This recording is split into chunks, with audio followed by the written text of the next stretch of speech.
Transform किया? Change जो है वो इंस्टीट्यूशनली नहीं हुआ बेसिकली। उसकी वजह ये थी कि स्कूल के टाइम में भी जब मैं था तो उस टाइम भी I was an consider as an outlaw कि इसको क्लास से बाहर ही रखना ज़्यादा और ये वो। इनफैक्ट 3-4 दफ़ा तो लास्ट वार्निंग्स भी मिल जाती थी कि निकाल देंगे, बट लेकिन रिजल्ट अच्छा आ रहा था इसलिए they needed me may be, तो उन्होंने कहा ठीक है बर्दाश्त कर लो इसको ना 5-6 साल। तो उस दौरान भी थोड़ा टीचर्स को चैलेंज कर दिया करते थे क्योंकि साइंस की क्लास और इस्लामियात की क्लास एक ही टीचर बढ़ा रही होती थी, तो हम्म। कोई डिफरेंस नहीं होता था इतना उसमें। और कोई प्रोफेशनलिज्म नहीं था क्योंकि मैं जिस किस्म के तालीमी इदारों में गया हूँ, सरकारी कॉलेज से पढ़ा हूँ, उससे पहले एक ऐसे स्कूल से पढ़ा हूँ जो बहुत ही ज़्यादा उसकी कोई ख़ास हाईलाइट नहीं थी कोई इतनी। तो वहाँ पर मैं समझता हूँ कि क्रेडिट देना नहीं चाहिए कि इंस्टीट्यूशंस को मेरी लर्निंग के अंदर, और बहुत से लोगों की लर्निंग में नहीं होता। इंस्टीट्यूशनल एजुकेशन जो है वो सिर्फ एक मिथ है आपको बताने के लिए कि this is a place where जहाँ एक ऐसा चेंज आएगा आपके दिमाग के अंदर और आप तालीम याफ्ता हो जाएंगे, जैसा होता नहीं है। हम्म। तो बेसिकली ये discipline a person not educates a person. Chomsky साहब भी फरमाते हैं कि डिसिप्लिन करना is the prime motive of institutional education. In fact जो प्राइवेट स्कूल्स का इंस्टीट्यूशन इमर्ज किया था मार्टिन लूथर के टाइम के ऊपर रेफर्मेशन के बाद, तो वो इसीलिए था कि चर्च के अंदर जो सारी मोनोपोली है एजुकेशन की चर्च की, उसको तोड़ने के लिए कंपलसरी स्कूलिंग शुरू की जाए।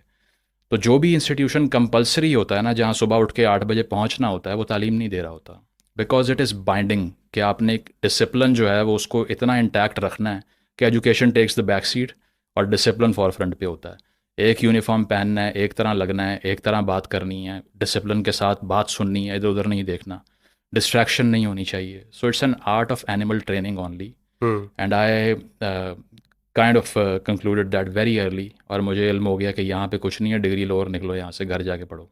तो ये जो आपने कंक्लूड किया है, तो कोई जरासीम आपके अंदर फर्दियत के कोई मौजूद होंगे, कोई क्यूरियोसिटी मौजूद होगी that they weren't able to trample या वे अपने पनिशमेंट के जो उनके यूजुअल कंडीशनिंग के मेथड्स होते हैं नहीं, वो तो इंस्टीट्यूशन के? हुए थे, हाँ। काफ़ी ज़्यादा मारें पड़ी हुई हैं, और इतनी ज़्यादा भी कि अक्सर तो मेरे पेरेंट्स ने भी जाके कर लेना, मैं घर आके बताता नहीं था लेकिन काफ़ी अरसे बाद इल्म हो जाता था उनको कि इस तरह हुआ है। हम्म। तो आई स्टिल रिमेंबर कि कभी बड़े ट्रॉमेटिक इवेंट्स भी होते हैं, आप उससे आउटग्रो नहीं कर सकते अक्सर ज़िंदगी भर, पता नहीं होता आपको, लेकिन वो बैक ऑफ द माइंड आपके चल रहे होते हैं, उनका इम्पैक्ट होता है उस टाइम पे। तो मुझे भी काफ़ी ज़्यादा फिज़िकली भी टॉर्चर किया स्कूल के अंदर, मारें भी पड़ती रही, मेरे क्लासमेट्स को भी पड़ती रही मेरे सामने। And it was normal practice. मेरे जो क्लासमेट्स थे उनके तो पेरेंट्स आके सामने ऑर्डर दिया करते थे कि इसको लटाओ और मारो यहाँ पे हमारे सामने। हम्म।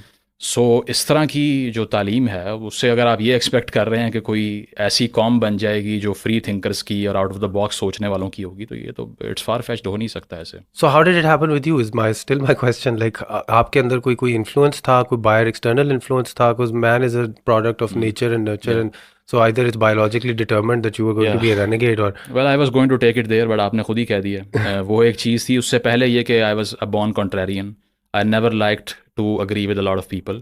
और जो मैथ्स की ओपिनियंस थी मैं हमेशा उनको काउंटर करने की सोचता था। तो मुझे इसमें बायोलॉजिकल डिटर्मिनिज्म मुझे समझ आता है।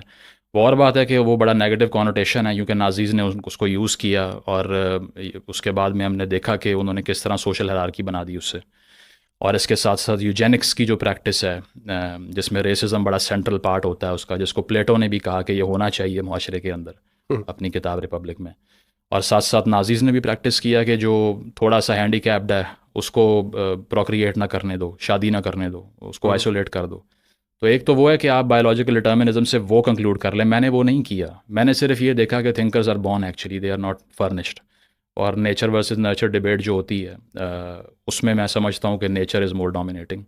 जो सोशल कंडीशंस हैं हमारी, वो सिर्फ हमें अपने आप को फ्लरिश करने पे ज़्यादा इम्पैक्ट कर सकती है, लेकिन it can't make a new you. वो आपको एक नया नया तरीका नहीं दे सकती बात करने का या सोचने का।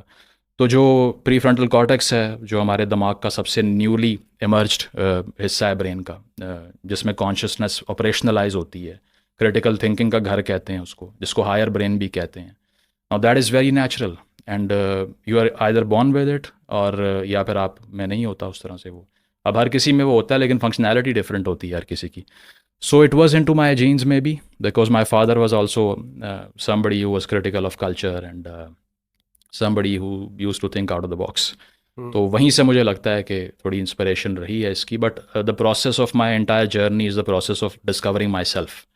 और सब कुछ होने के बावजूद जो माशरे में चल रहा है, चाहे कंट्रोल है या ब्रेन वॉशिंग है या प्रोपागेंडा है, उसमें वो सब कुछ बर्दाश्त करने के बाद भी if you stay your self, you stay authentic, तो then you can preserve your self. तो नीचे भी कहता है कि self preservation is the highest task of life.